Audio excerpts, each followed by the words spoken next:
who crashed to Earth when their singer couldn't survive his own excess. The body of an Australian citizen who has been a resident in England for some time was discovered in the hotel on the 5th floor. But Mariah would claw her way back to sanity and success. Drew Barrymore would get a helping hand from a Hollywood god, and Inxs would take a shocking route back from the rock and roll graveyard. JD, you are right for our band, Inxs.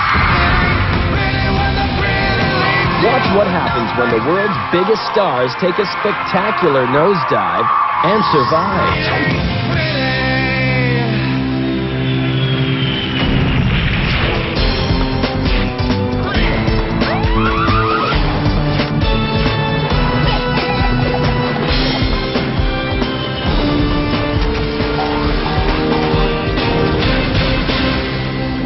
When I realized Drew seems to have come out of a druggy nosedive.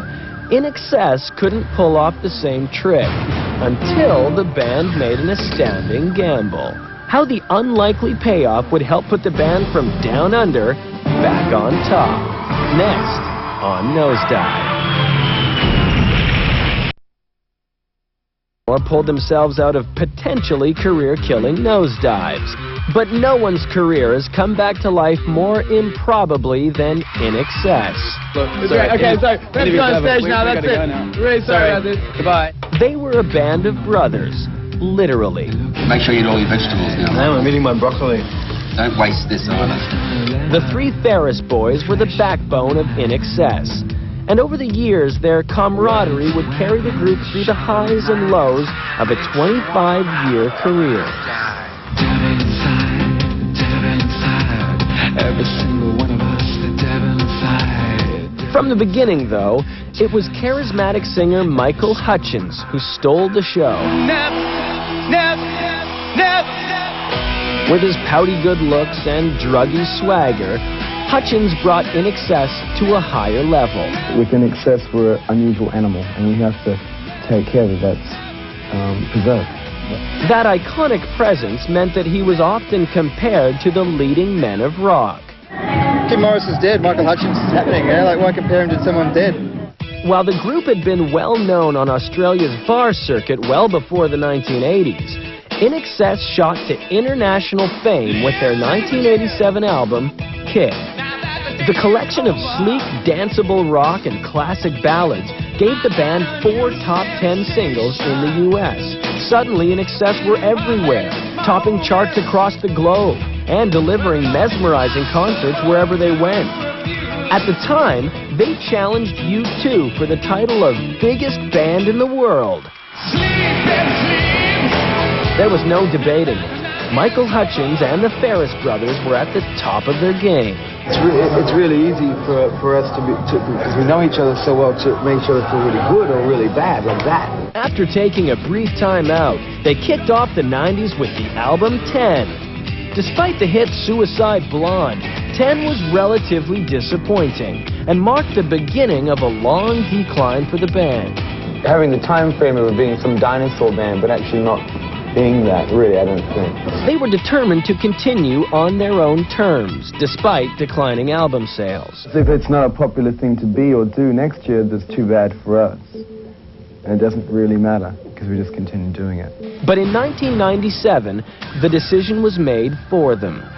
Living up to his band's name, Michael Hutchence had developed a reputation for rock and roll excess. The drug rumors, the model girlfriends, and his role in the breakup of rocker Bob Geldof's marriage. Don't ask me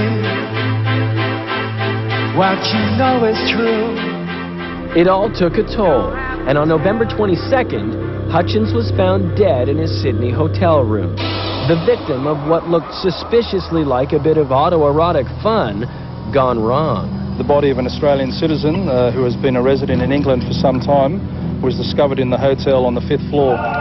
Whatever the cause, Hutchence's death sent his band straight into a mortifying nosedive.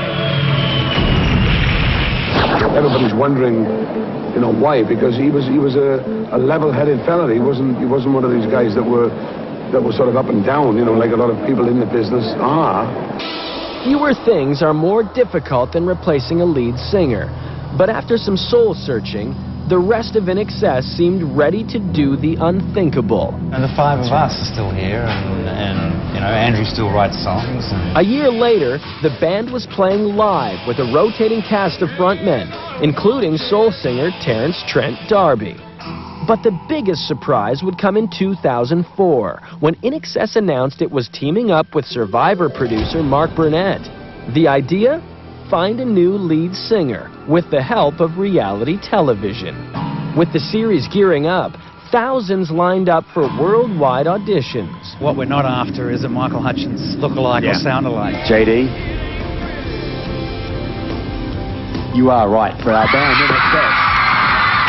In the end, cocky Canadian J.D. Fortune was chosen, in part because of his ability to write lyrics for the band. With a new singer on board, Inxs released the Fortune-penned Pretty Vegas. The song became their first hit in years, reaching number 9 in Australia and breaking the top 10 on some U.S. charts. A successful tour followed, with the band proudly showing off their new lead singer, a man barely born when Inxs was already playing Australian pubs.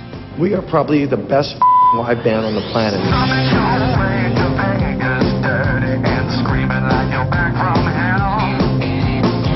Inxs's amazing recovery has all but ensured a happy ending for a band that most people gave up for dead nearly a decade ago.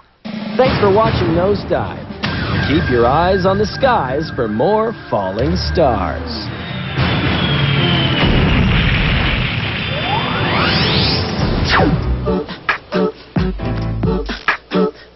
Everybody just bounce, bounce, check it out.